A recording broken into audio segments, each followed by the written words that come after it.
I would say 90% of the time, someone says, I don't feel enough, or if someone else says it that's with them, they'll agree with that they feel the same way.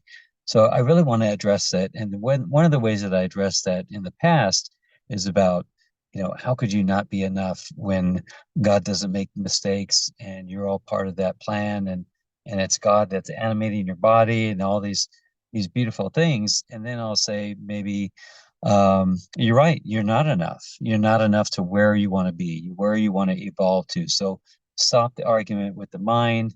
You're enough for where you are right now, because otherwise you wouldn't live, you wouldn't be. But there's something else behind that. There's a reason behind the not enough. So if you address the, even if I give them the best argument for why they are enough, I'm still not solving the problem.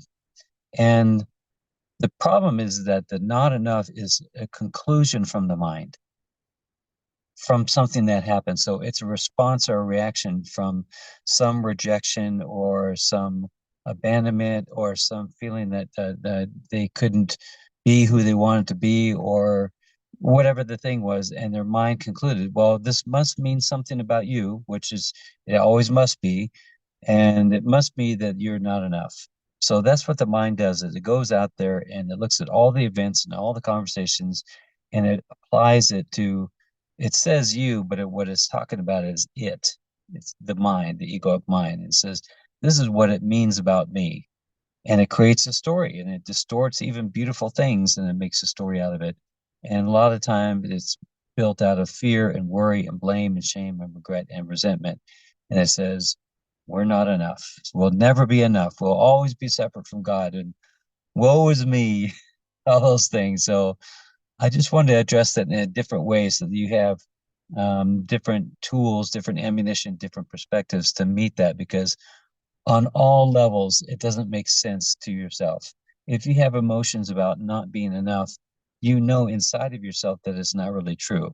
But because you have emotions about it, it's kind of a signal that says you're saying it, you're trying to believe it, but you know it's not really true. So think about that. The next time you start feeling about not enough, why is that? What's underneath that? What is the thing that's coming up now that you've got to do an interview, or you've got to perform somehow, or whatever the thing is that is bringing you back to the rejection that you had, or the abandonment that you had, or something like that? There's something tied into that. It's the not enough is just kind of a cover for the real thing. So thank you for that, and have a beautiful day.